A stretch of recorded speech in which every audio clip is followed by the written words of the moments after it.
నమస్తే ఫ్రెండ్స్, నేను మీ Swathi. Welcome back to my channel Swathi home thoughts. Friends, ఇవాళటి వీడియోలో అందరికీ చాలా ఇష్టమైన రెసిపీ ముద్దపప్పు పచ్చిపులుసుని ప్రిపేర్ చేశాను. సమ్మర్ వచ్చేసింది, పులుసు కూరలు అయితేనే మనకి తినాలనిపిస్తుంది. అయితే చిన్నపిల్లల నుంచి పెద్దవాళ్ళ వరకు చాలా ఇష్టపడే రెసిపీస్ కనుక నేను ఎలా ప్రిపేర్ చేశానన్నది ఈ వీడియోలో చూపిస్తాను, చూసేయండి. అయితే ఇప్పుడు ఒక కుక్కర్ తీసుకొని అందులో 1 కప్పు పెసరపప్పు వేసుకోండి.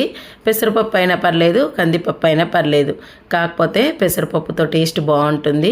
ఇలా 1 కప్పు పెసరపప్పు వేసుకొని 2-3 సార్లు శుభ్రంగా వాష్ చేసుకున్న తర్వాత 1 కప్పుకి 3 కప్పుల వరకు వాటర్ వేసుకోండి. 3 కప్పుల వాటర్ పర్ఫెక్ట్గా సరిపోతాయి. చక్కగా ముద్దపప్పు అనేది వస్తుంది. ఎక్కువ అవుతే పప్పు లూజ్ అయిపోతుంది. ఇలా 1 కప్పుకి 3 కప్పుల వాటర్ వేసుకొని టీ స్పూన్ వరకు పసుపు వేసి మూత పెట్టి విజిల్ పెట్టేసి ఒక 3-4 విజిల్స్ వస్తే సరిపోతుంది. 3 విజిల్స్ వచ్చేంత వరకు పప్పుని ఉడికించుకొని పక్కన పెట్టేసుకోండి. ఇప్పుడు పచ్చిపులుసు కోసం చింతపండు నానబెట్టుకుందాం. ఇక్కడ పెద్ద నిమ్మకాయ సైజ్ అంతా చింతపండుని తీసుకొని 2-3 సార్లు శుభ్రంగా ఇది కూడా కడిగేసుకొని ఎక్కువ క్వాంటిటీలో వాటర్ వేసుకొని నానబెట్టుకోండి పక్కన. ఈలోగా పప్పు ఉడికిపోయింది.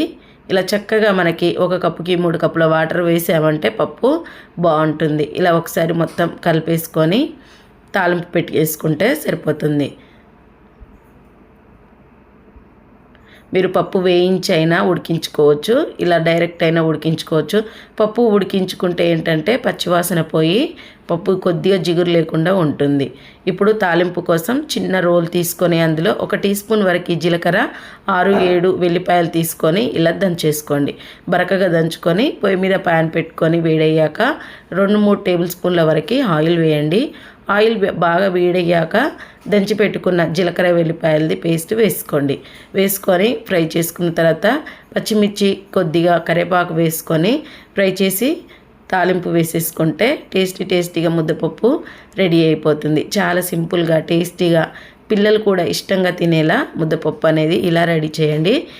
చాలా బాగుంటుంది.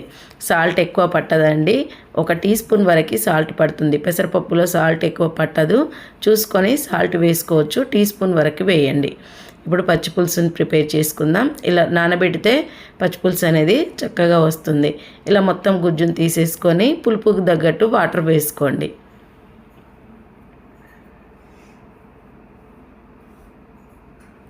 ఇలా పులుపు తగ్గట్టు వాటర్ వేసుకొని కట్ చేసి పెట్టిన ఉల్లిపాయలు, కొత్తిమీర సన్నగా కట్ చేసుకోండి. కొత్తిమీర టీ స్పూన్ వరకు కారం వేయండి. ఇలా గల్లుప్పు వేసి ఉల్లిపాయలని ఇలా మ్యాష్ చేసామంటే రసం వస్తుందండి. ఉల్లిపాయల నుంచి టేస్ట్ చాలా బాగుంటుంది. పచ్చిపులుసు కాంబినేషన్ పచ్చి ఉల్లిపాయలే కనుక ఇలా ఎక్కువ వేసుకోండి. ఉల్లిపాయలు చాలా బాగుంటుంది పచ్చిపులుసు. చిటికెడు కారం కూడా వేసుకొని బాగా మిక్స్ చేసుకొని తిరిగి మళ్ళీ అదే కళాయిలో తాలింపు పెట్టేసుకోండి.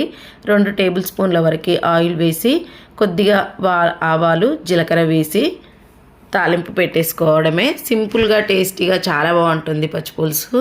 ఇలా కూడా ఒకసారి ట్రై చేయండి, సూపర్గా ఉంటుంది. కొద్దిగా కరివేపాకు వేసుకొని టీ స్పూన్ పసుపు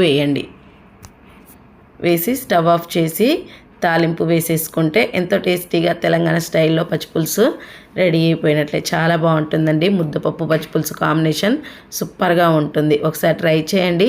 మళ్ళీ మీకు ఎలా కుదిరిందన్నది నాతో షేర్ చేసుకోండి. అలాగే ఈ రెసిపీ మీకు నచ్చినట్లయితే ఒక లైక్ చేయండి. మరిన్ని ఈజీ టేస్టీ రెసిపీస్ కోసం స్వాతి హోమ్ థాట్స్ ఛానల్ని సబ్స్క్రైబ్ చేసుకోండి.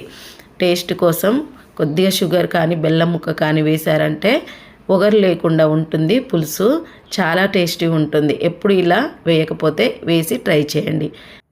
మరొక మంచి వీడియోతో మళ్ళీ కలుసుకుందాం. Thank you.